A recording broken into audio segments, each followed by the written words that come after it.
Hi YouTube. Just want to make a quick video. I got a couple of different things I want to talk about relating to silver, and I also want to discuss the spreadsheet. We'll start first with the Perth Mint Lunar Year of the Horse release that's coming up. So the design is going to be unveiled shortly, within a week and a half or so, and I'm honestly looking forward to that.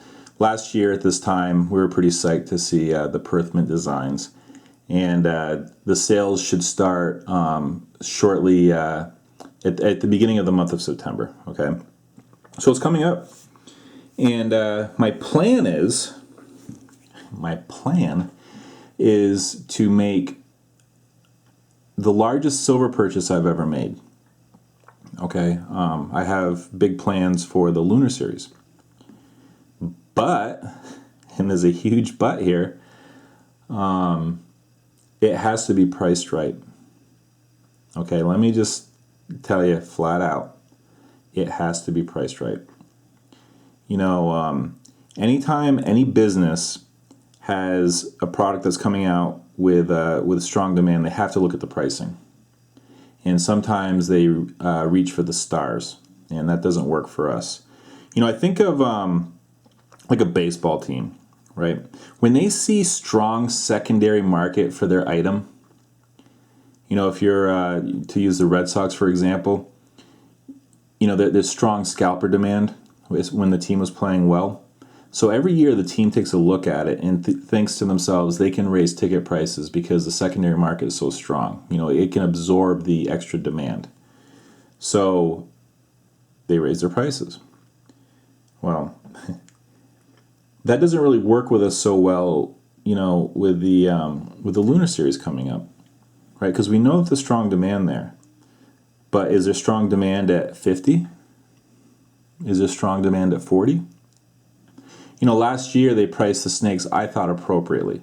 Okay, silver was around $35 an ounce, and you could get the snakes for $39 to $40. Okay, when they're first released, and that was just a little bit above an eagle.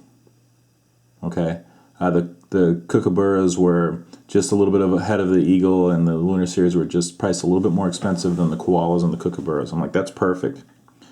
But I remember when I first started stacking and I became aware of the Lunar series, the dragons, they horribly mispriced those.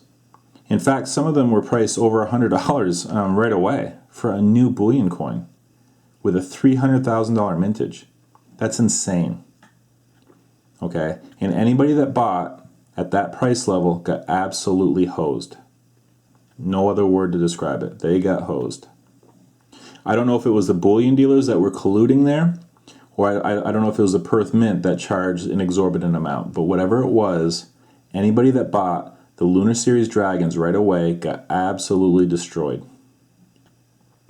And, Atmex in Gainesville didn't move all their product because you saw a couple of years later they still had a lot they had to move, and then they deeply discounted the price. Okay. I have a mental checklist whenever I buy. I don't just buy silver for the sake of silver. I take a look at it and say, okay, does this make sense? Is this a good value here relative to other offerings on the market at this time? If they decide to price the horses at, say, 40, I'm going to have to really stop with a spot price around 21. I have to really stop and think about it. And honestly, the answer will probably be no, I'm not going to make a huge purchase. I'll have to really stop and see how they price these. Okay, there's plenty of ways to make money in silver. There's plenty of bullion offerings that will do well in the next couple of years. It doesn't have to be the horses. Now, that being said, as the year goes on, we saw with the snake, the 2 ounce, the 5 ounce, those are priced more appropriately, and those will probably provide better value down the line. So that's just my thought process. I can't wait to see the design, and I want to see what the pricing looks like. I will not be going out and overpaying for these. So I think 30-ish is probably the top of my comfort level. The further you get from 30, the more nervous I get. Let's be honest.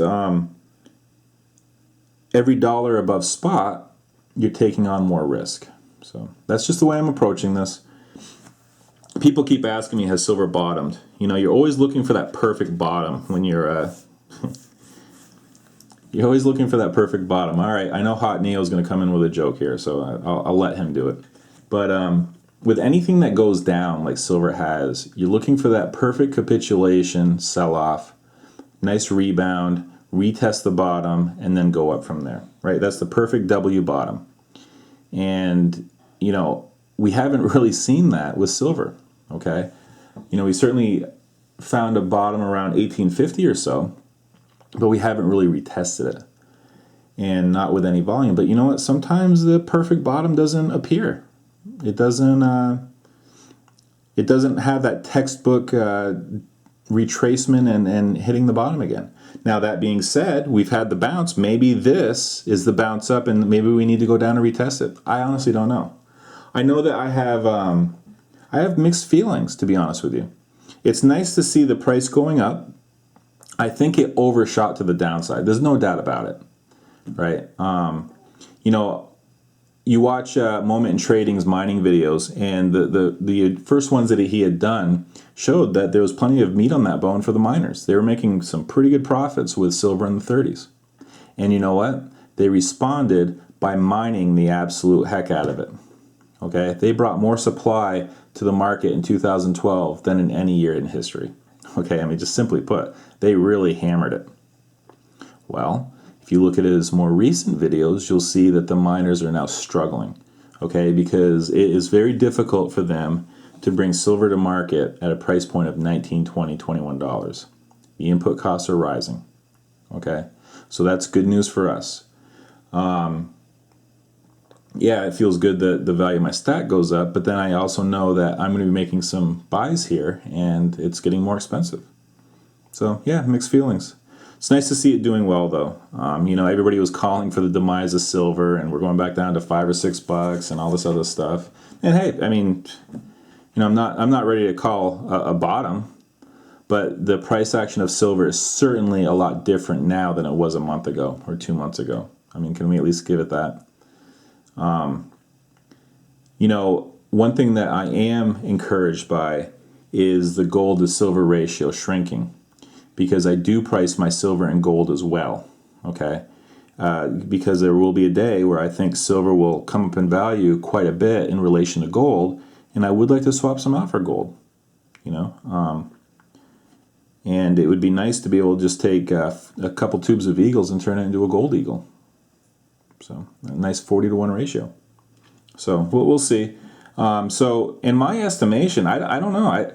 I think the way that silver behaved in the high teens was just a lot different, and I can't see it really going much below that.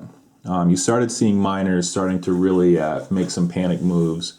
You know, some of their mines went into maintenance mode, and they weren't really aggressively going after it. And finally, the spreadsheet. So here's the thing.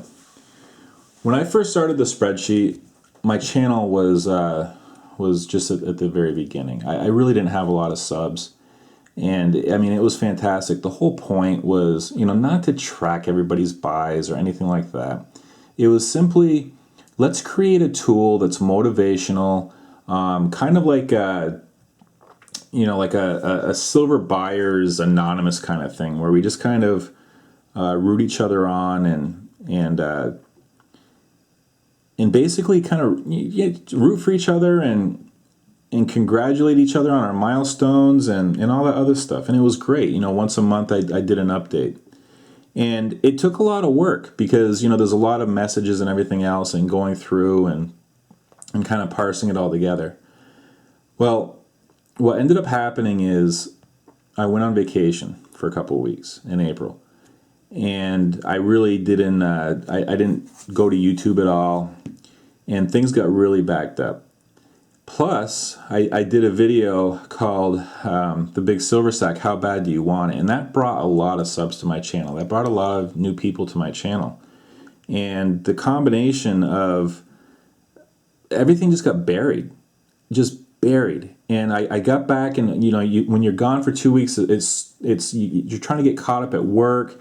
You're trying to get the kids caught back up. Then all of a sudden there's sports and everything else. It was just really hectic. And I kept saying, you know what?